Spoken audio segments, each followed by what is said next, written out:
를 창조하셨습니다. 이 시간, 공간, 물질이 없다가 있게 되었다는 것이죠. 땅은 그러니까 첫째 날 이전에 이미 뭐가 있었냐면 땅이 있었고 또 혼돈하고 공허가 있고 흑암은 깊음이 있었고 하나님의 영은 수면이 그 땅과 물 그러니까 진료라고 할 수 있는 것들은 이미 첫째 날 전에 다 만들어졌어요. 첫째 날 전에 땅 또 물 그리고 하나님의 시대에 빛이 있으라 하셨는데 빛이 있게 되었고 빛이 하나님 보시기에 좋았다 되어 있습니다. 여러분 좋았더라 이제 동그라미 치시면 됩니다. 이것이 과학적으로 증명은 안 되지만 하나님이 하신 일에 대해서 역사적 사실인 거예요. 그걸 이제 믿는 것인데 그리고 하나님이 빛과 어둠을 나누시고 하나님이 빛과 비를 알리라고 주시고 어둠을 밝히라고 주셨는데 저녁이 되고 아침이 되었고 이것이 뭐라는 거예요? 첫째 날. 첫째 날은 빛과 어둠을 나누신 겁니다.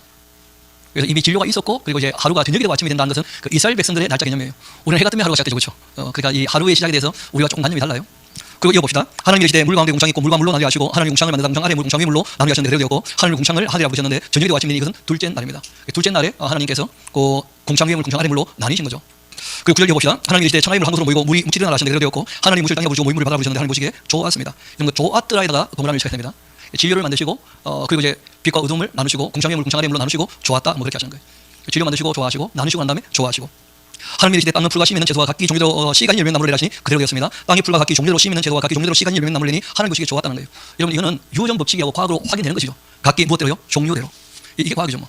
그래서 과학은 관찰되어야 되고 거기에 대해서 이제 연구해서 거기에 대하여 결과가 본인이 생각했던 내용과 봤던 것과 똑같을 때 과학적이라고 해요. 그래서 실증과학은 하나님의 창조 원리에 속해 있습니다. 하나님의 창조 질서예요. 실증과학은. 근데 과학으로 실증되지 않은 것은 이미 과학이라는 항목 영역보다 더 큰 것입니다. 밖에 있는 거예요. 그래서 이 역사로 말하면 시간을 얘기할 때는 이미 과학의 영역을 벗어납니다. 왜냐하면 관찰할 수가 없잖아요. 지나간 과거를 어떻게 관찰합니까? 그래서 그런 부분들은 해석의 영역일 수밖에 없어요. 그래서 우주나 지구의 나이 우리가 뭡니다. 그러나 인류의 역사는 성경대로 저는 6,000년 정도 됐다고 봐요. 그런데 뭐 인류 역사가 10만 년 또 300만 년 뭐 이런 식으로 얘기하는 사람도 있는데 누가 관찰합니까? 300만 년 동안? 말이 안 되는 얘기예요. 인구 증가율을 따져도 말이 안 되는 것이고 이것도 말이 되거나 안 되거나 뭐 해석은 자기 마음대로니까 그건 알아서 해석하시면 되는 것인데 그 우주나 지구의 나이 우리가 모릅니다. 그러나 첫째 날부터 시작해서 이제 빛과 어둠을 나누시고 공창 위에 물 공창 아래 물로 나누시고 그리고 이제 모든 생물의 세계를 식물의 세계를 먼저 만드셔도 그렇죠. 각기 무엇대로요? 종류대로. 그러니까 우리는 그 모든 생명의 기원이 하나라고 보지 않습니다. 모든 그 각기 무엇대로요? 종류대로. 이거는 뭐 지금도 얼마든지 우리가 생명은 생명으로 이어지는 것이고 처음 생명은 창조가 완전하게 만드셔서 이어지는 거예요. 반면에 환경이 바뀌면 적응이라는 것이 있어요. 그는 이 만드신 설계도 안에서 움직이는 겁니다. 만드신 설계도 안에서 적응하는 일들은 진화에 대한 문제가 전혀 아니에요. 그는 각기 종류대로 안에서 적응하는 것이니까. 오늘 우리가 성장도 그것을 우리가 진화라고 보지 않습니다. 또 우리는 뭐 완전 변태, 불완전 변태하는 그런 것들도 전혀 그는 진화와 상관이 있는 게 아니에요. 이미 하나님이 설계하신 설계도 안에서 다 움직이는 거예요. 그래서 이 염색체가 있고 뭐 DNA가 있고 뭐 우리가 RNA가 있고 뭐 여러 가지 얘기합니다만 결국은 다 하나님이 만드신 설계도가 있다는 것인데 그 설계도 안에서 다 움직이는 것이니까 정보나 질서는 우연의 산물일 수 없다는 거예요. 그게 우연이라고 보는 것이 진화사상이고 우연의 산물이 아닌 고도의 지성적 존재가 창조했다고 보는 게 기독교 입장이거든요. 이어봅시다. 하나님 보시기 참 좋았습니다. 11절 하나님이 이르시되 땅은 풀과 씨 있는 채소 각기 종류대로 씨가 열매 나무를 내라 하셨고 그대로 되었고 땅이 풀과 각기 종류대로 씨 있는 채소 각기 종류대로 씨가 열매 나무를 내니 하나님 보시기에 좋았습니다. 이렇게 정의되고 아침이 되었고 셋째 날이었고 하나님이 이르시되 하늘은 궁창에 광명체들이 있어서 낮과 밤 나누게 하시고 그것들을 징조 계절 날과 해 이루게. 그러니까 지구와 관계된 이 별들은 지구 이다음에 만들어졌다고 보는 거예요. 하나님이 두 큰 광명체 굉장히 문학적인 표현입니다. 무슨 말이냐면 달은 광명체입니까 반사체입니까? 게다가 달이라는 별은 큰 별입니까 아주 작은 별입니까? 달이라는 별은 태양계 안에 있어도 다른 너무 작은 별이죠. 그렇죠? 굉장히 지구 입장에서 그 당시 1차적으로 보는 사람 대상으로 알아듣게 얘기한 거예요. 그러니까 달도 뭐라고 얘기한 겁니까? 광명체. 그러니까 상대가 있기 때문에 했던 말이니까 그 시대적 배경을 감안하고 보면 전혀 문제가 안 돼요. 우리가 문학적 사실도 사실로 얘기하는데 이런 태양이 뜹니까? 지구가 돕니까? 지구가 뜬다 그래도 아무도 문제 안 삼아요. 지구가 태양이 뜬다 그래도. 그래서 문학적 사실이죠 뭐. 그래서 우리가 과학적 사실만 사실이 아니다는 것도 기억하시면 좋겠고 그래서 언어를 쓸 때는 문학적인 언어나 신학적인 언어도 얼마든지 우리가 쓰는 것이니까 그래서 중요한 것은 사실이라는 게 사실. 무엇이 사실이냐? 하나님이 창조하신 것이 사실이고 그리고 하나님께서 지구별에 인간이 있게 하실 때 특별히 사람들에게 창조 원리를 따라 살도록 6일이라고 하루 쉰 것을 인식시키면서 우리 보고도 6일이라고 하루 어떻게 하는 거예요? 쉬라는 거예요. 굉장히 중요한 창조 원리입니다. 이어봅시다. 하나님이 두 큰 광명체를 만드사 큰 광명체로 나를 주관하게 하시고 작은 광명체로 밤을 주관하게 하시고 또 별들을 만드시고 하나님이 그들을 하늘의 궁창에 두어 땅을 비치게 하셨는데 낮과 밤을 주관하게 하시고 빛과 어둠을 이렇게 나누게 하시니 하나님 보시기에 좋았습니다. 처음 만든 빛과 태양과 다른 또 이후에 만들어진 것이니까 전혀 다른 개념입니다. 하나님이 이르시되 물전 생물을 번성하게 하라. 땅이 하늘의 궁창에 세간을 하시고 하나님이 큰 바다 짐승 놀랍게도 바다에도 패로 호흡하는 짐승들이 있었다는 거예요. 큰 바다 짐승들 또 물에 번성하게 움직이는 모든 생물 다 그 무엇대로 종류대로 창세기 1장에 제일 많이 나오는 말이 종류대로예요. 유전 법칙. 하나님이 각기 종류대로 만드셨습니다. 나에게는 모든 세계 종류대로 창조하시니 하나님 보시기에 좋았습니다. 하나님이 그들에게 복 주시고 이르시되 생겨고 번성하고 여러 바닷물이 충만하라. 새들도 땅에 번성하라 이렇게 하셨습니다. 처음에는 바닷물이 군데군데 있었고 땅이 훨씬 많았다는 거예요. 저녁에 가시면 이것은 다시 날이었습니다. 하나님이 이르시되 땅은 생물과 종류대로 되되 가축과 기름과 땅의 짐승 종류대로 하시니 그대로 되었고 하나님께서 땅의 짐승 종류대로 가축과 종류대로 땅의 모든 종류대로 만드시니 하나님 보시기에 좋았습니다. 창조하실 때 하나님 참 좋아하셨다는 거예요. 그리고 하나님 말씀하시되 우리의 형상을 따라 우리의 모양대로 우리가 사람을 만들고 그들로 바다의 물고기 하늘의 새 가축과 또 온 땅과 땅의 모든 것을 다스리게 하시고 하나님이 자기 형상으로 하나님의 형상으로 사람을 창조하시되 남자와 여자를 창조하셨습니다. 그럼 처음에 하나를 만드신 겁니까? 처음에 둘 만드신 겁니까? 그러니까 1장만 보면 안 된다는 거예요. 그래서 1장에 미처 다 하지 못한 얘기가 있어서 2장이 또 창조 이야기를 또다시 하고 있어요. 우리가 창세기 1장은 기자가 누군지 모릅니다. 그러니까 아담 때부터 전해왔던 이야기를 노아까지 이어졌을 것이고 노아가 있던 얘기가 아브람까지 이어졌을 것이고 아브람 이야기가 이제 모세까지 이어졌을 거라 그렇게 보통 보는 것이죠. 그렇게 해서 기자는 누군지 몰라요. 창세기 기자는. 그러나 우리가 이 내용이 하나님께서 남겨두시고 우리에게 주신 책으로는 확실히 믿습니다. 이어봅시다. 그리고 하나님께서 자기 형상대로 남자와 여자를 창조하셨다 돼 있는데 거꾸로 읽으면 안 됩니다. 남자도 하나님의 형상이고 여자도 하나님의 형상이라는 뜻이지 남자 하나님 있고 여자 하나님 있다 이래가지고 또 어머니 하나님 이런 얘기하면 큰일 납니다. 이해 안 되고 말아요. 그럼 중학생도 하나님의 형상이죠. 그럼 중딩 하나님 따로 있습니까? 그러니까 그 국어 읽기가 안 되면 이해하기 쉽습니다. 반드시 내용 파악부터가 중요해요. 내용 파악부터가. 이거 봅시다. 그래서 처음부터 남자와 여자는 다 동등하기 시작합니다. 그럼 죄가 들어왔기 때문에 질서가 세워지는 거예요. 죄가 들어와서라도 평화를 누려야 되기 때문에 질서가 생긴 것이지 원래는 모든 사람은 하나님의 형상으로 평등해요. 평등. 이거 봅시다. 하나님께서 그에게 복 주시고 하나님께서 그에게 이르시되 생육하고 번성하여 땅에 충만하라 땅을 정복하라 바다의 물고기 하늘에서 땅에 움직이는 모든 생물을 다 되게 하셨는데 하나님이 이르시되 내가 오원할 것이다. 적어도 사람이 살려면 먹고 살아야 되니까 그 생명과 제일 깊은 관련이 있는 것이 먹거리. 그래서 최초의 먹거리는 뭐였다는 거예요? 제식이었죠. 과일이었어요. 과일. 또 땅에 모든 중도 하늘에 모든 새와 생명이 있어 땅에 모든 것에 있는 내가 모든 푸른 풀도 먹을 정도로 하시니 그대로 다 되었습니다. 홍수 전에는 그러했고 에덴에서 쫓겨나기 전에는 그러했습니다. 쫓겨나고 난 다음에 또 달라집니다. 땅이 망가지고 난 다음에는 하나님이 지은 모든 것을 보시기에 힘이 좋았다. 이렇게 얘기되고 아침이 되었고 이것이 되었다. 하셨다. 그런데 나중에 예수님 말씀 들어보면 하나님이 안식하고 계신답니까? 일하고 계신답니까? 아버지가 일하시니 나도 일한다. 그러니까 이런 것은 사람을 위하여 배려하신 말씀이에요. 나도 6일 일하고 하루 쉬었으니까 너희도 6일 일하고 어떻게 하는 거예요? 하루 좀 쉬라. 쉬는 날 나를 좀 만나라는 거예요. 성회로 모여라. 이렇게부터 하신 거예요. 그리고 지구가 둔 거니까 이스라엘이 얘기하는 요일이라는 것은 그리 중요한 게 아니었던 거예요. 알고 보니까. 그래서 나중에 바울이 얘기하죠. 날과 달과 절기에 우리는 매인답니까? 매이지 않답니까? 이날을 지나보다 낮게 여기거나 저날을 이날보다 낮게 여기거나 하나님의 창조 원리를 따라서 하는 것이 이게 가장 중요한 것이죠. 2장 읽어봅시다. 이것이 천지가 창조될 때 하늘과 땅의 내력이다. 여호와 하나님께서 이 땅과 하늘을 만드셨던 날 여호와 하나님이 땅에 비를 내리지 아니하셨고 땅을 갈 사람도 없었는데 들에는 충만이 아직 없었고 밭에는 채동하지 아니했다. 안개만 땅에서 올라오고 온 주민을 일으켰는데 여호와 하나님께서 땅에 그 흙을 가지고 사람을 지으시고 생기를 코에 불어넣으셨는데 사람이 살아있는 영이 됐다는 말은 하나님과 교제하는 존재가 됐다는 뜻이에요. 영이신 하나님 교제하는 존재. 여호와 하나님이 동방에 그 에덴 동산을 창조하시고 그 지으신 사람을 다 거기 두셨는데 여호와 하나님이 그 땅에서 보기 아름답고 먹기 좋은 나무가 나게 하셨고 동산 가운데 생명나무 선악을 알게 하는 2개 나무를 거기에 두셨습니다. 선택에 대한 문제예요. 생명나무 열매를 먹고 영원히 삶을 나눌 것인가 아니면 먹지 말라는 선악과를 먹고 자기가 주인 될 것인가. 이 둘 중에 하나예요. 하나님을 주인으로 인정할 것인가 자기가 주인이 될 것인가. 하나님이 처음부터 뭘 주셨다는 거예요? 자유를. 그래서 선악과를 왜 만드셨느냐. 인간이 자유로운 존재라는 것을 확인시켜주는 거예요. 인간에게. 선택은 누구한테 있다는 거예요? 너에게 있다는 거예요. 이거 봅시다. 그렇게 강은 또 에덴에서 흘러나와서 동산 적시고 거기도 갈라져 네 근을 이었는데 첫째 이름은 비손 금이 있는 한라 온땅 둘렀고 두 땅의 금은 순금 그곳은 또 벨레헴 홍마도 있고 둘째 이름은 기온 구스 온땅을 둘렀고 또 셋째 이름은 히데겔 아수 동쪽을 둘렀고 넷째 유브라데 였었습니다. 여러분 이 이름은 그 에덴에 있었던 이름이고 저주받고 쫓겨나고 난 다음에 또 홍수 심판의 땅이 완전히 망가졌기 때문에 이 강의 흔적을 알 수 있는 것은 없지만 그 이름은 남아있어요. 지금도 여전히. 이거 봅시다. 여호와 하나님께서 사람에게 명하여 이르시되 동산 각종 나무 열매 내가 임의로 먹지만 선악을 알게 하는 나무 열매 먹지 말 딱 하나 먹지 말라고 하신 거죠. 내가 먹는 날 반드시 죽을 것이다 하고 이제 말씀하셨습니다. 여호와 하나님이 이르시되 사람이 혼자 사는 것 좋지 아니하니 내가 그를 위하여 돕는 배필을 짓게 하셨고 여호와 하나님이 흙으로 각종 들리는 것 공중에 각종 새를 지으시고 아담이 모세라고 부르나 부르고 그것들을 그 이로 이끌어 가셨는데 아담이 각 생물을 부르는 것이 다 그 이름이 되었기 때문에 하나님의 형상으로 사람이라고 할 때는 아담을 얘기해요. 아담과 하와. 지금 우리는요 하나님의 형상이라고 하기는 너무 많이 망가졌어요. 아니 하나님이 안경 보다니고 그러면 안 되잖아요. 자꾸 늙으시고 막 그렇게 하면 되는 것인데 이거는 이제 죄 아래 태어나서 저도 홍수 이전에도 천년가까지 살았는데 홍수 다음에는 뭐 20살 되었고 노아가 모세가 사람들 이끌고 나올 때는 70 반년에 80, 70, 80 정도. 지금 사람이 고충 살고 있죠. 선진국 평균 연령이 보통 남자 합치면 80 맞습니까? 고충 사는 지금. 정말 장수하면 120년 살 수 있는 것인데 아담과 하와를 얘기합니다. 이어봅시다. 그 부르는 다 이름이 되었고 아담이 모든 가축과 공중의 새 들의 모든 짐승에게 이름을 주었고 아담이 도는 배필이 없기 때문에 또한 다신 우리가 각기 아들 취하고 살로 대인 치우였습니다. 여호와 하나님께서 아담에게 이르시되 번째가 원래 아담은 남자였습니까? 여자였습니까? 여자가 없으면 남자는 없는 것이죠. 원래 아담이라는 존재는 하나님처럼 성별이 없는 그냥 존재예요. 인격적인 존재. 그런데 여자가 만들어지자 남아가 된 거예요. 남자가 된 거예요. 아닙니다. 그래서 우리가 남명사를 대표하는 거예요. 그래서 영에는 좀 남아있죠. 그렇죠? 맨 하면 나도 명치가 그냥 우리가 인대명사로 맨 쓰거든요. 그런 것처럼 하나님을 우리가 그 호시할 때 호시할 시간이 있습니다. 남성 명사가 곧 뭐기 때문입니까? 존재 명사기 때문에. 그래서 성부, 성자, 성령님은 남명사로 씁니다. 호칭이기 때문에 그래요. 그것이 존재 명사기 때문에 그래요. 바꿔 말해서 우리가 죽고 표는 이미 남자 여자 있어요 없어요. 예수님 말씀에 따르면 너희가 천국을 몰라서 그런데 부활하게 되면 천사와 똑같이 남자 여자 이런 것도 결혼하거나 이런 그런 없다는 거예요. 그런 존재를 여성 명사로 쓰는 순간 다 이단과 사이비가 돼요. 모르는 존재가 된다고. 존재 명사가 남성 명사로 쓴 겁니다. 이걸 이제 인식하면 남성 우주가 되겠죠. 남자는 이제 동등해요. 하나님 앞에서. 인간은 탁 하나님의 형상입니다. 이거 봅시다. 그렇게 이거 남이 것입니다. 남이 가지고 100시 있으니까 여자라고 해서 이샤 이렇게 된 것이죠. 이런 걸 들어야 돼요. 떠나 보이 아니야. 이게 창조에 대한 기사예요. 그래서 그건 바로 논쟁 아니는 어떻게 관찰하겠어요? 그런 게 됩니다. 그래서 제가 우리 존재의 이론은 동일한 한두 개 하고 하나님의 정리해 볼 수 있습니다. 이거 하나님 가진다. 아주 많은 문제. 하면 죽이는 그리고 이런 기사 회의 다운 넘는 한번 내가 양처럼 우리가 하는 스스로 한도 기본을 일제가 부재지 우리가 아니 시시니까 하나 필수에 물을 울면 무엇에 대한 형형 말이에요. 롤나 한 아니 안 보게 되는 거죠. 이제 오인자 이거 이거 좀 다른 거 가지고 오늘 좀 이런 거 지금 내가 이거 할 때도 생각을 해봐야 되는 자 그리고 우주론이 좋죠.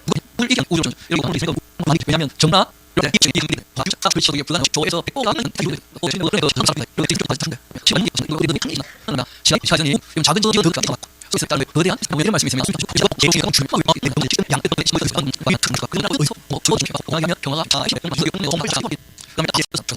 그다음에 없거나 운명을 이루거나 제사를 시에게 귀하고 사람들이 막 모래부터 갖고 시간이 막 상상을 하네요. 이런 이게 은혜란 체험하는 운동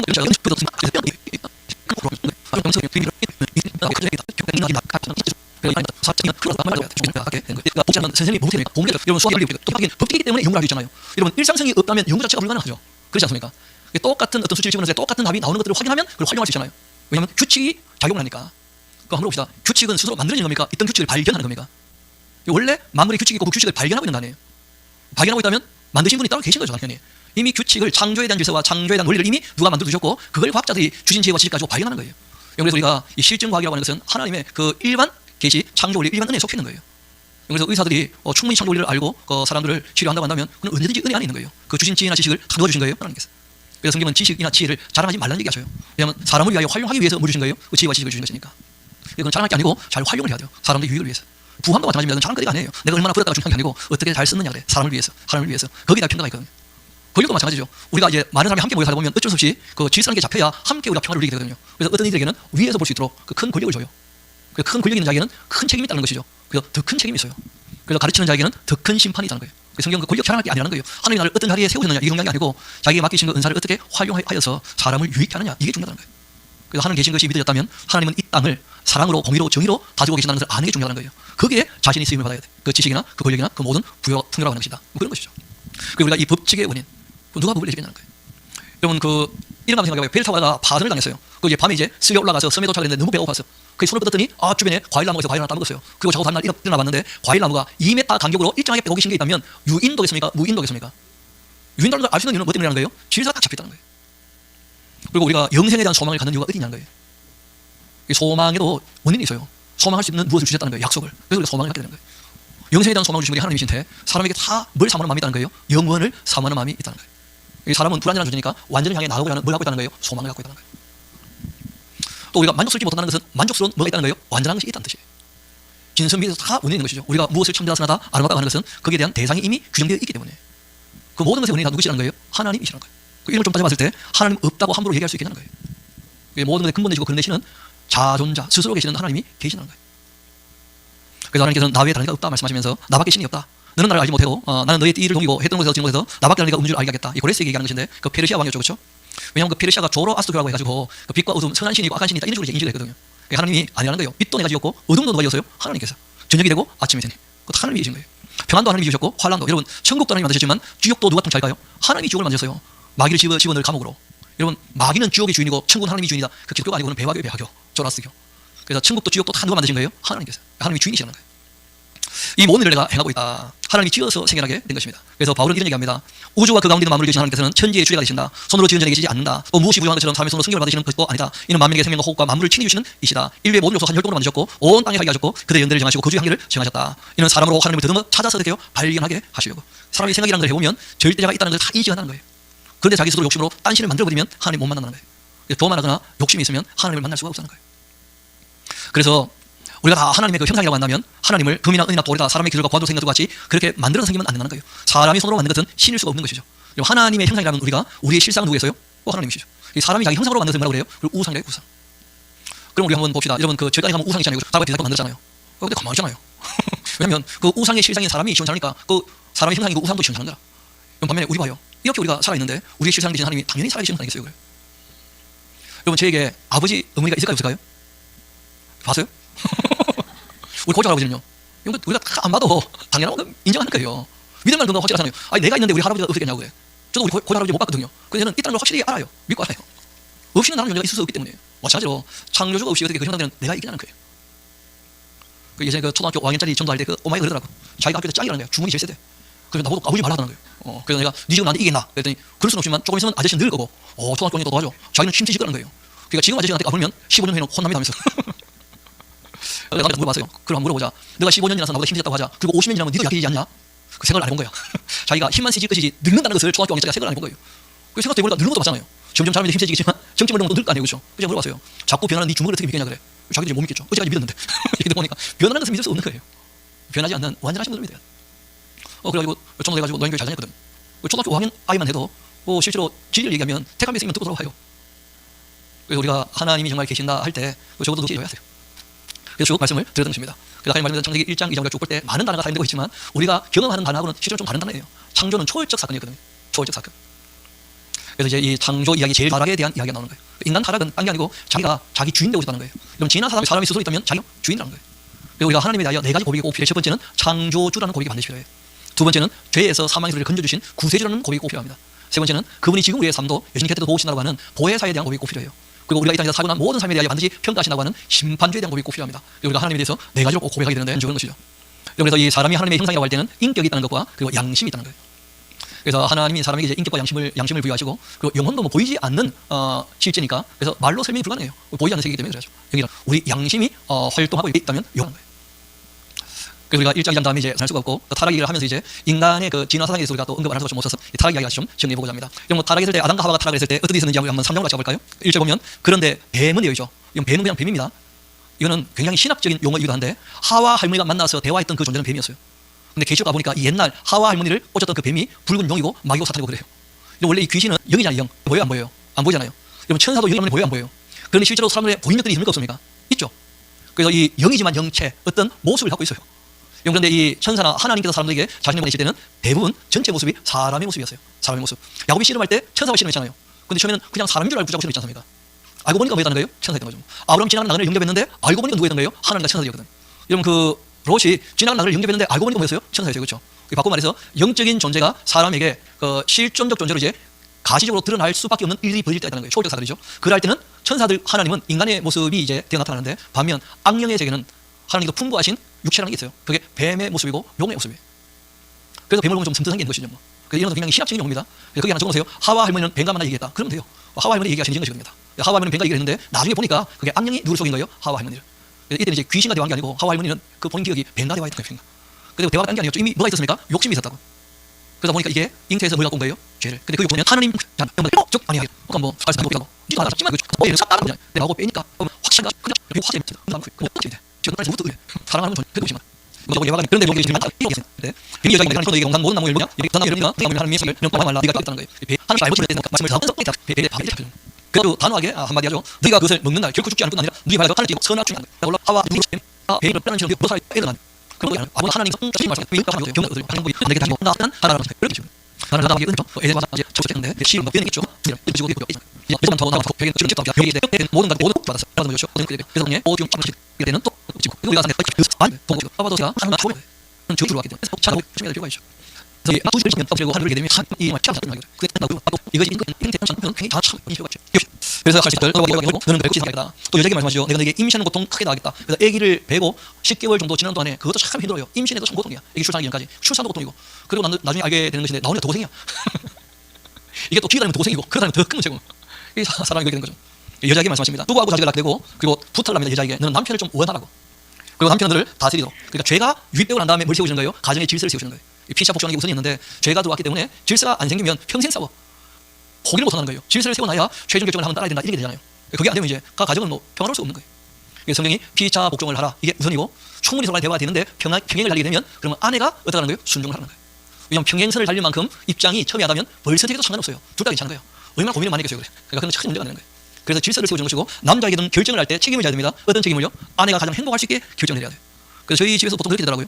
집 사람이 이거 당신이 결정한 대로 따를게요 하면 제가 마지막 결정돼요. 그 집안이 제일 평화롭더라. 안 그럼 또 시끄러워져. 그래서 이 질서라고 할 때 순종과 책임이라는 것이 굉장히 중요한 키워드입니다. 그래서 부모를 떠나 둘이 하나가 되는 것. 그리고 두 번째는 뭐라고요? 순종과 책임으로 가정을 일구어 가는 거예요. 그런 것이 이제 이 창세기에서 얘기하는 원리. 그래서 이 가정을 통하여 뭘 배우느냐면 아담에도 말씀하십니다. 하나님 말씀이 아니라 너가 너의 아내 말고 내가 너에게 먹지 말란 나무 열매 먹었으니까 땅이 너로 말미암아 주주를 받게 되고 너의 평생의 수고하고 소산을 먹게 될 것이니까 땅이 주주받는 바람에 땅이 너에게 가시덤불과 음렁을 내면서 식물이 어떻게 되는 겁니까? 다 변형이 일어나고 간 거예요. 그래서 우리가 이 자연이 정말 우리에게 좋은 걸 내주느냐? 성경이 그렇게 얘기 안 하고 저주받은 다음에는 밭에서 좋은 게 나요. 사람들이 갖고 해야 돼. 흙으로 흙이야 물을 먹게 될 것이다. 너희가 그들의 취함을 입었기 때문에 너는 흙이니 흙으로 돌아가게 될 것이다. 아담이가 아내의 이름을 하와라 불렀는데 이는 모든 산자의 어머니가 되었고 그리고 여호와 하나님께서 아담과 그를 위하여 가족을 지어 입혀서 뭐 죽음을 받겠죠, 그렇죠?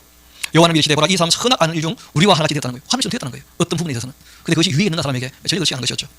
그리고 그가 그 손 내밀어 생명나무 열매도 따먹고 영생을 가노라 했고 여호와 하나님이 에덴 동산에서 그를 내보내어서 그 그늘의 땅을 갈게 하셔서 이 생명 열매가 계시록에 과연 나옵니다. 이 가장 하나님께서 그 사람을 쫓아내시고 생명나무 길을 찍고 가인과 아벨 사건은 죄가 얼마나 관영하게 되는가를 보여줘요. 그래서 이 가인과 아벨의 제사는 피를 흘려 죄를 사는 그런 제사와는 아무 상관없습니다. 이때 이제 가축을 치면 하나님께 예물로 가축 갖고 오는 것이고 곡식 갖고 오는 거예요. 그래서 이 가인과 아벨의 모든 제사는 민나 예물의 개념입니다. 예물. 이것을 뭐 또 피가 없어 안 받았다. 하나님이 무슨 피를 빨아먹는 드라큘라입니까? 전혀 그런 거 아니에요. 하나님은 또 제사의 제물로 기뻐하신 분이 아니에요. 나중에 레위기를 보면 알게 되겠습니다만 순종이 본질이에요. 하나님이 제안하신 대로 제사를 하는 그 순종을 보고 만나주시는 것이고 죄를 사해 주는 것은 대가가 지불해야 돼요. 그래서 예수님의 목숨값 때문에 우리가 죄에서 속함을 얻게 되는 것입니다.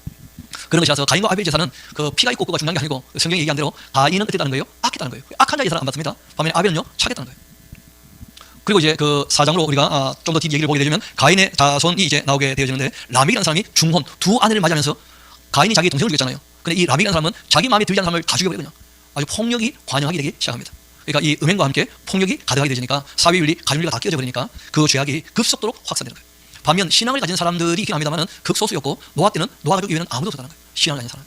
그래서 5장이 이제 그 내용인데 아담부터 시작해서 아담 셋에서 계란 말라리 이렇게 쭉 족보가 내려갈 때 노아까지 그렇게 이제 자녀를 출산하면서 굉장히 많이 사람들이 번성하게 되었지만 안타깝게도 우리 6장 같이 가봐요.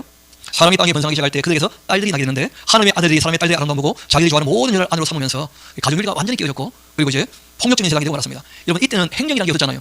그래서 하나님이 네피림 쉽게 말해서 거인들을 태어나게 하신 거예요. 다 아담의 후손이죠 당연히. 그래서 좀 이렇게 힘이 있는 사람이 있어야 뭐가 잡히는 겁니까? 질서가 좀 잡히는 거예요. 여러 사람이 함께 있을 때는 어쩔 수 없이 누군가 질서를 잡아줘야 되거든요. 근데 문제는 힘 있는 놈들이 더 악해. 그러면 방법이 없는 거죠. 어떤 분은 또 네피림이 천사와 사람 사이에 태어났다고 주장을 하는데 예수님 말씀을 안 들어봐서 그래요. 천사는 시고 향하는 거 있습니까 없습니까? 그런 거 없다니까요. 천사는 남자가 아니고 남성면서로 쓰이지만 그냥 존재예요 전체. 그러니까 그런 말도 안 되는 말 하면 안 됩니다. 그리고 또 노아 이전에 어떤 사람들이 있었다. 그들의 영혼이 뭐 귀신이었다. 그것도 말도 안 되는 말 하면 안 돼요. 말라기를 보면 하나님이 영이 유효하실지라도 한 남자 한 여자 아담과 하와만 된다고 명확히 말씀하셔요. 그래서 성경 뒤에 다 거기에 대한 해석들이 나오니까 엉뚱한 주장을 문제할 필요 전혀 없어요. 여기서 얘기하는 하나님의 아들들 할 때는 여러분 처음 아담은 하나님이 만드셨잖아요. 근데 여자는 사람에게 나왔잖아요. 그래서 여자를 얘기할 때는 사람의 딸이라 표현하는 분이에요. 하나님의 아들, 사람의 딸 이렇게 관용적으로 남자 여자를 지칭하는 말이지.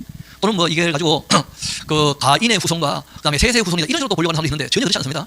여러분 나중에 보면 알겠습니다만은 그 노아 이외에 다 타락했어요. 셋의 가문이라고 해서 뭐 혈통적으로 착해지느냐 그런 거 없습니다. 여러분 신앙도 마찬가지고 성품도 마찬가지인데 각자의 문제예요. 각자의 문제. 교양은 집에서 배울 수 있어요. 근데 여러분 교양과 성품과 인성은 딴 문제입니다. 교양은 아주 뛰어난데 못된 것도 얼마나 있어요. 호텔 가면요 얼마나 교양을 뜨는지 근데 못했다고 다 사람을 자기 알로 봐 교양을 떨면서. 그래서 그런 이 성품과 인성과 교양은 다른 차원의 문제이기 때문에 이 사람들이 악해졌다는 걸 꼭 기억하셔야 되고 이것은 혈통에 대한 문제가 아니에요. 전혀 피 문제가 아니고 각 개인의 문제. 그렇게 이 6장이 다 뭘 얘기하냐면 사람의 죄악이 이렇게 관영하게 되다는 거예요. 그리고 이 모든 것이 이 악령, 마귀, 사탄으로부터 시작된 것이거든요. 우리 한번 봅시다. 인간 타락이 전에 천사의 타락이 있었다는 거예요. 그래서 이사야서 14장 그리고 이제 에스겔서 28장 요한계시록 12장 내용을 보면 우리가 좀 더 이해가 쉬운데 여러분 그 한 3분의 1이 타락했어요. 천사들 중에서. 여러분 수학을 우리가 알면 쉽죠. 3분의 1이 타락했으면 남은 건 얼마죠? 3분의 2죠. 그럼 천사가 많죠 배나. 그래서 이제 엘리사가 게하시한테 저들과 함께 있는 자보다 우리와 함께 있는 자들이 더 많은 거예요? 더 많다는 거예요. 그래서 이사야 14장을 보면 여러분 원간염은 바벨론 멸망입니다. 원간염은. 그런데 원간염을 설명할 때 원간염이 어려우면 뭘 사용하는 거예요? 비유를 사용하죠. 여러분 비유를 사용할 때 비유가 사실이어야지만 비유가 되는 거예요.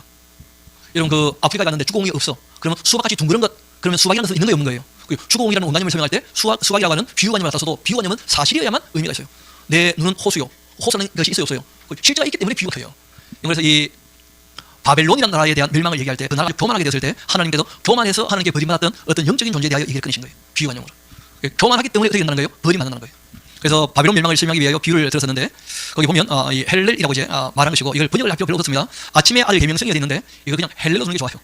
이것 때문에 또 우리나라는 뭐 금성이라고 말하는데 그래서 또 이게 영미권으로 가서 뭐가 되었습니까? 루시퍼 이렇게 되거든요. 룩스라고 하는 것이 빛이라는 것이고 거기다 이를 붙여가지고 거기 이제 인격을 부여하는 바람에 빛나는 어떤 인격적 존재 이렇게 돼서 루시퍼 하는데 여러분 루시퍼는 마귀 이름 아닐 뿐더러 사탄의 이름이 영어 이름도 없잖아요.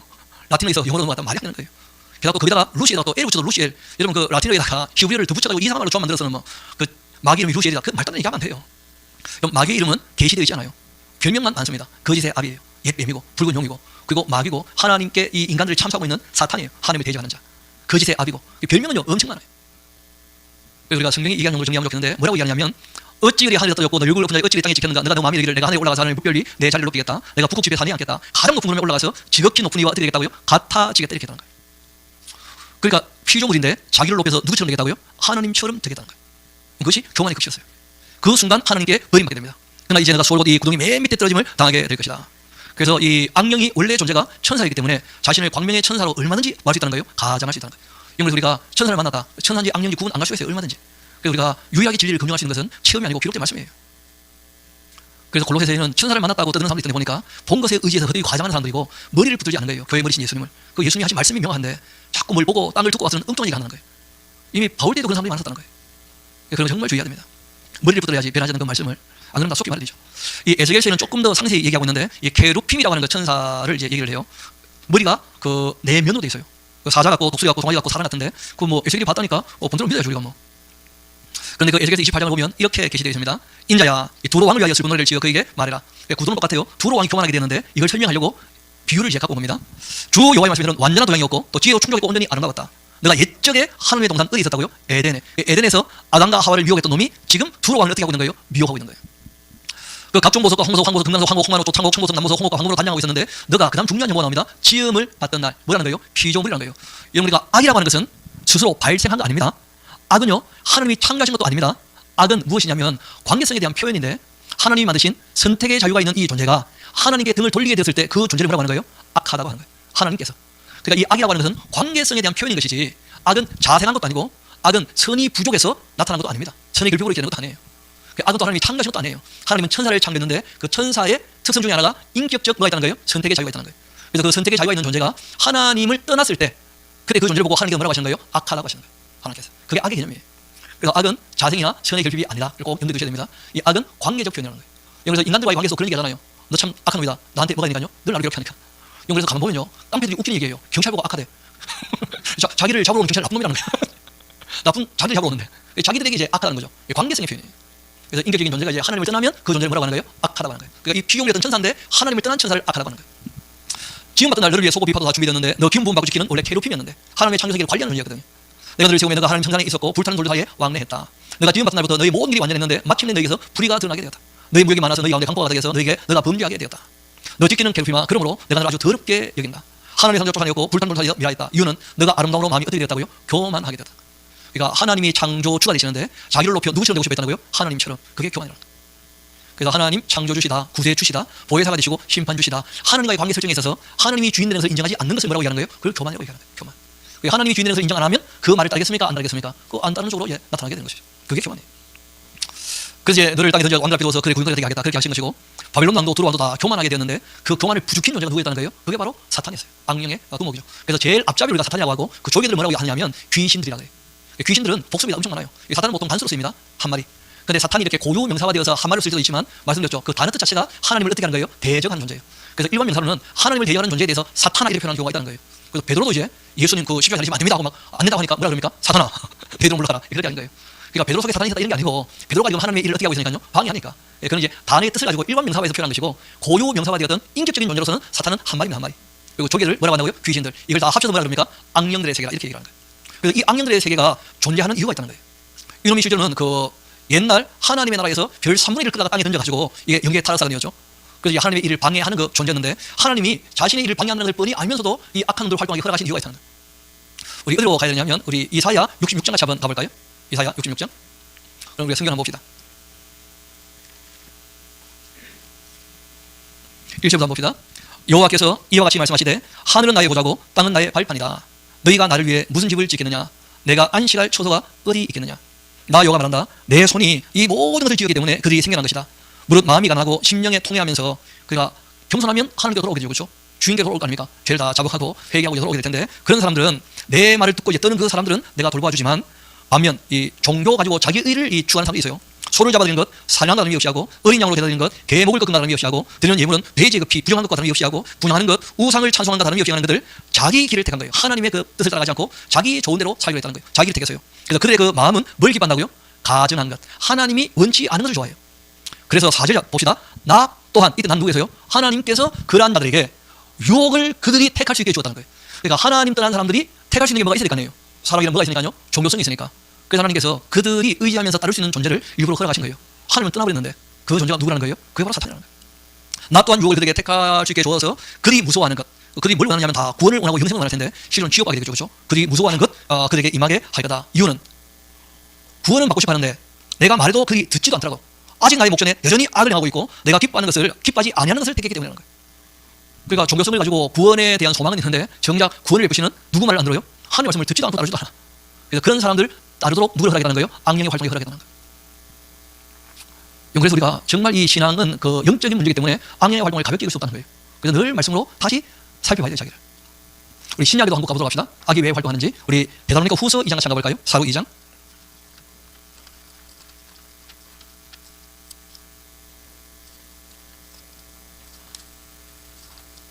9절부터 한번 봅시다. 거기 보면 악한 자가 나타나는 것은 사탄의 활동 따라 모든 능력, 표적, 거짓 기적, 불의의 모든 속임으로 멸망하는 자들에게 있게 됩니다. 멸망할 사람들은 진리의 말씀을 따르지 않고 뭘 따라간다는 거예요? 체험이나 신비한 표적을 따라간다는 거예요. 기적이나 이적 이런 것들. 불의의 모든 속임으로 멸망하는 자들에게 있게 될 텐데 이유는 그들이 진리의 사랑을 받지 않아서 구원함을 받지 못하는 거예요. 11절 잘 봅시다. 이러므로 주체가 누구냐면 하나님이 미혹의 역사를 그들에게 보내셔서 거짓인데 그걸 믿게 내버려 두는 이유가 있다는 거예요. 왜냐하면 진리를 줬는데 진리에 관심이 없으니까. 그러니까 거기까지 믿게 내버려 두신다는 거예요. 왜냐하면 진리를 믿지 않고 뭘 좋아합니까? 불의를 좋아하고 있으니까. 우리가 이성을 가지고 의미를 분석하고 또 우리가 지성을 가지고 내용을 다 파악합니다만 결론은 누가 내느냐면 선택은 누가 내냐면 내 감정이 좋은 걸 선택을 해요. 그래서 우리가 진리를 좋아하느냐 거짓을 좋아하느냐 거짓도 얼마든지 좋아할 수 있거든요. 무엇을 좋아하느냐 본인이 좋아하는 걸 따라가기 마련이에요. 그래서 하나님께서 거짓을 좋아하니까 진리를 좋아하지 않고 그 거짓을 따라가게 내버려 두시겠다는 거예요. 이해봅시다. 이러므로 하나님께서 미혹의 역사를 그들에게 보내셔서 거짓것을 믿게 하시는 이유는 진리를 믿지 않고 불의를 좋아하는 모든 자들 하여금 심판을 받게 하려고. 왜냐하면 본인들이 결정이 나야 이후에 뭐 할 수 있습니까? 판결할 수 있잖아요. 애매하면 안 되기 때문에 누구를 따라갔는지 본인이 명확히 확증이 돼야 돼. 그래야지 이후에 심판할 때 그 심판이 어떻게 됩니까? 참되거든요. 공격될 것이고.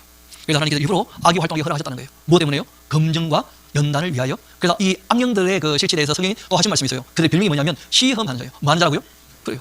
시험을 치면 실력이 올라가는 거 아니고 그렇죠? 연단을 위해서.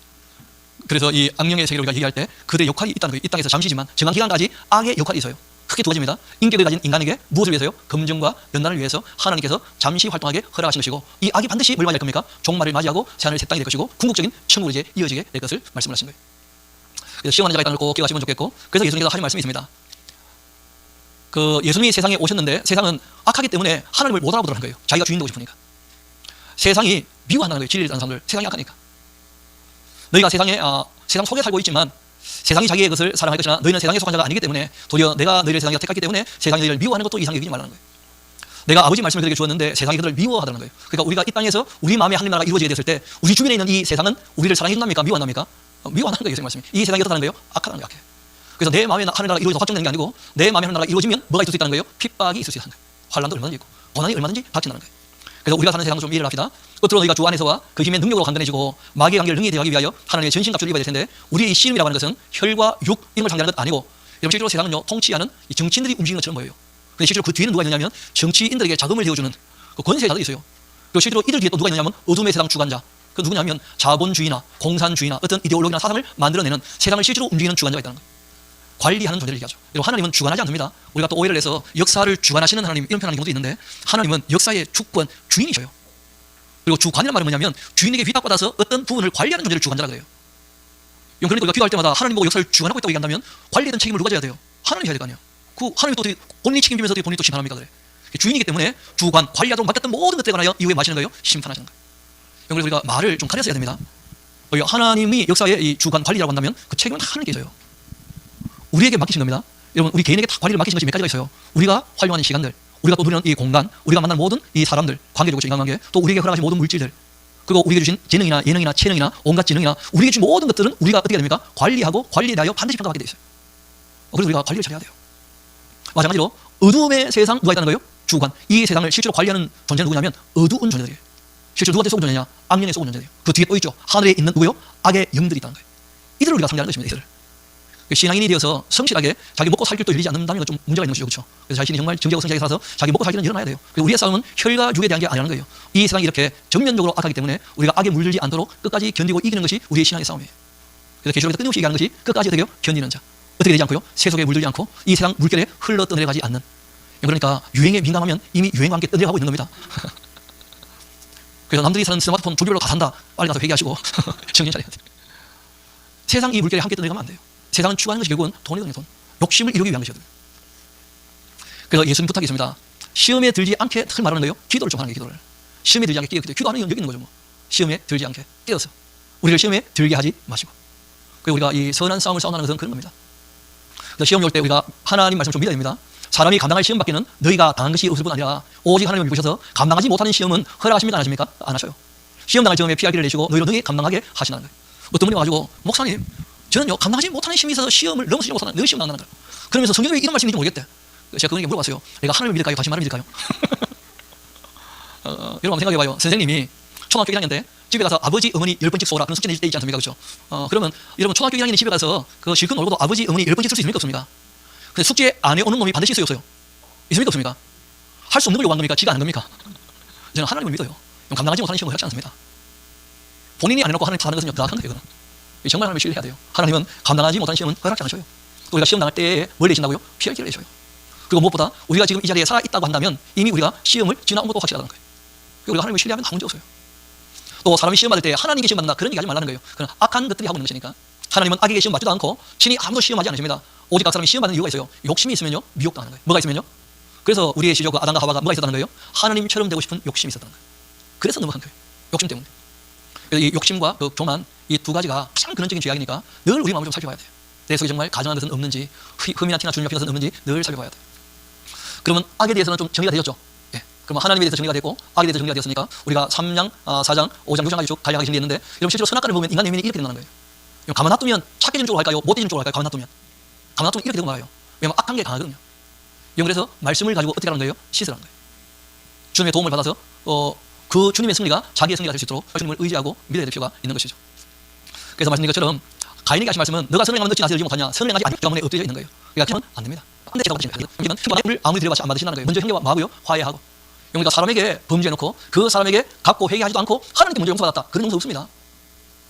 그러니까 밀양 같은 영화는요 기독교를 아주 오해하고 있는 것인데 안타깝게도 거의 세상 모두가 교회를 그렇게 보고 있는 이유가 교회에서 잘못 가르치기 때문에. 그래서 사람과의 문제에 있어서는 누구하고 먼저 화해해야 됩니까? 사람하고 화해하고 하나님께 나아가야 돼요. 그래야지 받으시는 거예요. 그래서 이렇게 이제 독보가 이어지는데 여러분 아담부터 쭉 시작해서 이 노아까지 이어지는 족보를 우리가 뭐라고 하느냐면 여러분 거기 애기 놓는 나이가 천차만별이죠. 이걸 우리가 신앙의 족보라 그래요. 뭐라 그런다고요? 그렇게 이제 아담으로부터 신앙이 노아까지 이어진 거예요. 그런데 안타까운 것은 신앙이 노아까지 이어질 때 이것이 확산된 것이 아니라 다 신앙을 떠나버리고 말았다는 거예요. 그래서 아담부터 이 노아까지 족보를 쭉 보면 재밌는 것 중에 하나가 뭐냐면 여러분 그 아담이요 라멕이 살아있을 때도 살아있었어요. 그러니까 노아 아버지 때까지도 누가 살아있었다고요? 아담이 930세에 돌아가셨거든요. F도 아담이니까. 그런데 이 라멕이 874년도에 태어나니까 적어도 60년 동안 같이 있었다고. 그러니까 이 라멕으로 말미암아 아담의 이야기가 노아에게 전해진 것은요 너무나 자연스러운 거예요. 너무나. 그래서 이 이야기가 노아로 가지고 아브라함에게 그래서 족보가 다 나오는 거예요. 신앙의 족보라는 거예요. 신앙의 족보. 그리고 이제 그 사람이 번성하게 되는데 그래서 다시 말씀드리면 천사와 사람 사이에서 네피림이 태어난 게 아니고 다 아담의 후손입니다. 그럼 지금도 우리가 보면 정치하는 사람들은 어릴 때부터 좀 남달랐죠. 그럼 적어도 국회의원이나 아니면 대통령쯤 되려면요 아무리 멍청해 보여도 서울대 나와야 돼. 서울대 법대 좀 나와야 되는 거 하는 거예요. 그럼 서울대 법대까지는 안 나온다 할지라도 일단 뭐 사법고시 패스는 님을 달고 보면 국토부 전국에서 시험처들이 수석을 매번 해야 돼. 놀랍게도 그런 사람들이 권력에 대한 욕심 때문에 형편없는 말들을 하는 거 보면 참 이 사람들이 참 악하다 싶어요 진짜. 보통 똑똑한 게 아니거든요. 어릴 때부터 탁월했다는 거예요. 지금도 그런 거인이 있다는 거예요. 등치가 그 거인이 아니고 남들보다 실력이 탁월하게 뛰는 사람들이 있습니까 없습니까? 그런 사람들이 위에서 질서를 잡아줘야 되거든요. 근데 그런 사람들이 위에서 질서를 잡아주는 게 아니고 독재하면서 악을 행하면 참 방법이 없어요. 거짓말 해놓고도 인정도 안 하고 그러면 참 방법이 없는 거예요. 이유는 힘이 있으니까. 그래서 이 죄악이 관여하게 돼서 그렇게 되고 하다는 거예요. 그 네피림이라는 존재에 대해서 한번 볼 필요가 있는데 그 뜻은요 뭐 떨어졌다, 추락했다 이런 뜻이기도 하고 또는 거인이다 뭐 이런 의미도 갖고 있다고 하죠. 창세기뿐 아니고 민수기나 신명기에도 네피림에 대해서 거인족에 대해서 여러분 실제로는 그 다윗이 있을 때 가나안 땅에도 골리앗 집안이 어떤 집안입니까? 거인족이었다는 거예요. 육손이었고 그리고 발가락도 6개였고 그 키가 거인이지만 좀 작은 거인이죠. 한 3m쯤 되는 그런 거인들이니까 거인들이 좀 있었다는 거예요. 성경에 의외로 거인족에 대한 이야기가 나오고 실제로 많은 고대 문헌에도 거인들의 이야기가 빠짐없이 좀 나옵니다. 그래서 아까 말씀드렸던 하나님의 그 아들들은 천사다 이런 식으로 표현하면 안 되고 여러분 하나님의 아들이 천사라고 표현된 경우도 있습니다. 욥기를 보면 그러나 그 내용 안에서만 그런 거예요. 우리가 단어를 가지고 존재를 규명하기는 어렵고 항상 뒤에 뭘 봐야 됩니까? 내용을 봐야 돼요. 내용을. 그러니까 별이라고 할 때도 이게 별을 얘기하는 것인지 아니면 천사를 별이라고 얘기하는 것인지 아니면 뛰어난 인물을 별이라고 얘기하는 것인지 그 내용을 보면 다 알 수 있지 않습니까? 그러니까 단어로 똑같이 해석하는 것은 위험할 수 있다는 거예요. 반드시 내용을 살펴봐야 됩니다. 그래서 하나님이 영이 유용하시다 할지라도 뭐만 만드셨다고요? 한 남자와 한 여자만 만드셨다. 꼭 기억하시면 좋겠고 예수님 말씀 그대로 천사는 시가고 장난도 없으니까 이 네피림은 질서를 위해 세웠던 힘센 존재들이었습니다. 왜냐하면 이 평화라고 하는 것이 그 평등하면 평화가 오거든요. 근데 뭐 죄를 지은 이상 힘의 불균형으로 말미암은 평화 말고는 평화가 잘 없어요. 지금도 우리가 힘의 불균형으로 말미암은 평화를 누리고 있죠. 미국이라는 초강대국이 있으니까 전부 그 밑에서 이제 숨프게 모시고 이제 다 나름대로 질서를 잡은 거예요. 그렇게. 그래서 힘의 균형으로 평화가 오면 참 좋겠는데 문제는 악한 사람이 힘의 균형 때문에 평화가 온다면 이건 냉전일 수밖에 없습니다. 냉전. 그러면 지금 이제 아주 뭐 냉기가 흐르는 거죠. 영국에서 질서가 필요하고 순종이 필요한 거예요. 책임이 필요한 것이고. 그러지 않으면 뭐가 흐른다고요? 냉기가. 그래서 제가 보니까 뭐 이 처음 결혼하고 얼마 안 된 사람들 보면 주도권 싸우면 싸우면 안 되고요. 자기 역할을 잘해야 돼요. 자기 역할을 순종과 책임. 뭘 주도권을 가지고 싸우기는 이미 질서는 다 정해놨는데 그 주도권 가지고 싸우면 그러면 힘이 똑같으면 싸움이 안 끝나요. 그럼 냉전인 거예요. 냉전. 힘의 불균형으로 말미암아 평화가 오는데 문제는 강한 자가 독재를 하면요. 그럼 그 힘에 눌려가지고 다 괴로운 평화, 속박된 평화, 양심과 인격이 유린된 평화. 그 평화가 보이지만 그렇지 않다는 거예요. 그래서 우리가 독재를 싫어하고 독재를 미워하는 거예요. 인격과 양심이 유린당하니까 그런 평화를 필요로 하는 거 아니겠어요? 그래서 이 법으로 강제하는 평화, 그 억지 평화는 될 수 있어요. 법을 지키는 이상은 뭘 누리게 됩니까? 평화를. 그 법치국가에서는 그렇게 법으로 평화를 만들어가는 것이죠. 그 법 안 지키면 잡아가지고 어떻게 합니까? 바로 감옥 집어넣고 이렇게 하는 것인데 그러나 약속을 지켜야지만 유지가 되는 것이니까 다 이런 평화들은 불안불안할 수밖에 없어요. 그것이 이제 이 땅에 우리가 누리는 평화들입니다. 그럼 지금도 사람들 키 차이가 꽤 나죠. 제일 큰 사람하고 작은 사람하고 키 봐봐. 꽤 차이가 납니다. 여러분 그 발자국 화석 중에서 거인의 발자국 화석들이 꽤 여러 군데서 발견되고 있어요. 이런 거 미국의 박물관에 가보면 사람의 대퇴골이 확실한데 현생 인류 것보다 한 서너 배가 큰 사람의 대퇴골 화석이 있어요. 여러분 그 두개골 화석도 이런 화석들이 있습니다. 여러분 사실이라면 뭐가 좀 있겠어요? 증거가 뭐. 여러분 증거가 있으면 이론은 제고해야 됩니다. 이론만 달라고 증거를 무시하면 안 돼요. 따로 모아놓고 이건 참 이해가 안 된다면서 따로 모아놓으면 안 되고 모든 증거가 원만하게 이해될 수 있도록 모든 이론을 제고해야 됩니다. 여러분 등치가 지금 현생 인류도 차이가 많이 나요. 이 병이라고 드웨인 존스가 여러분 드웨인 존스 이거 커 보이지만요. 이 샤킨 올리버예요. 찰스 바클리하고. 와 여명 봐요. 마동석이 완전히 꼬마죠 꼬마. 그러니까 뭐 거인이라고 할 때 지금도 우리가 뭐 거인을 얼마든지 보니까요. 그리고 고대 백화 보면 힘 있는 자를 이제 큰 사람으로 그랬다는 거예요. 힘이 있으면 거인이죠 거인 뭐. 실제로 또 덩치가 커서 거인일 수 있는 것이고요. 누구나 왕 같은 사람도 아주 큰 거구를 이렇게 그런 것들을 볼 수 있고 사람을 막 이렇게 고양이 다루듯이 이렇게 다루는 그림들도 있죠. 그래서 이건 다 힘을 나타내는 거예요 힘. 그래서 덩치가 커서 거인일 수도 있고 힘이 세서 거인일 수도 있는데 중요한 것은 무엇 때문에 그런 이들이 이 땅에 태어난다는 거예요? 질서를 좀 잡으라고. 그래서 남들보다 좀 더 큰 힘을 선물로 주시는 것인데 근데 그것을 자기 자랑과 자기 교만의 도구로 삼으니까 그래서 세상이 의지로 오시는 거예요. 참 안타깝지만 그렇게 되었죠 뭐. 그래서 결국 하나님께서 안 되겠다고 하셔서 우리 한번 창세기 6장 같이 한번 가봅시다. 창세기 6장입니다.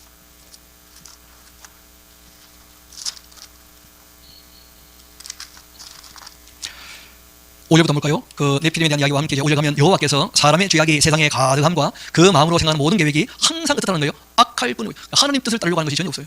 하나님의 뜻은요 진리를 따라 살아가는 것이거든요. 고대나 지금이나 똑같거든요. 하나님은 변치 않으시는 분이시니까. 근데 항상 악해. 욕심을 가지고 교만하게 땅 위에 사람 지으셨음을 한탄하셨다는 거예요. 그 예전 개혁 한국판에 후회했다고 되어 있죠. 그렇죠? 그거 다 괜찮은 번역이에요. 그게 무슨 말이냐면 하나님께 감정이 있다는 걸 꼭 기억하셔야 돼요. 이런 것들이 감정적인 표현입니다. 본인이 만들어 놓고도 너무 마음 아프게 하니까 괜히 만들었나? 마음이 아프셨다는 거예요. 마음이. 내가 실수했구나 이렇게 하신 게 아니고 마음 아파졌다는 거예요. 우리가 애들을 뭐 결혼해서 이제 애들이 출생하고 자라는데 말썽을 불어봐요. 그럼 다 감정적으로 생각합니까? 내가 저걸 왜 낳았나? 그런 마음이 든다는 거예요. 이런 애들 또 다 크면 시가고 장가는 다 안미가 모릅니까? 근데 실제로 이제 시가고 장가할 때 섭섭한 마음이 들어요 안 들어요? 떠나버리니까. 섭섭한 마음이 든다는 거예요. 알고 있지만 실제로 그 일이 벌어지면 감정이라는 것은 따로 작동할 때가 종종이 있거든요. 이게 하나님께서 참 마음 아파하신 거예요. 그 다음 이어봅시다. 내가 창조한 사람을 내가 지면에서 쓸어버릴 것이고 사람으로부터 가져와 기능과 공정색까지 별하겠다. 이는 내가 그것들을 지었음을 한탄하기 때문이다. 그렇지만 노아는 하나님께 은혜를 잊게 됩니다. 이것이 노아의 족보이기도 한데 노아는 의인이었고 당대의 완전한 자였고 그는 하나님과 동행하는 사람이었는데 세 아들을 낳고 셈함 야벳이었고 그때 온 땅이 그 나오죠. 하나님 앞에 부패했고 포악함이 땅에 가득했다는 거예요. 하나님 보니까 땅이 부패했고 이는 땅의 모든 즐기는 자의 행위가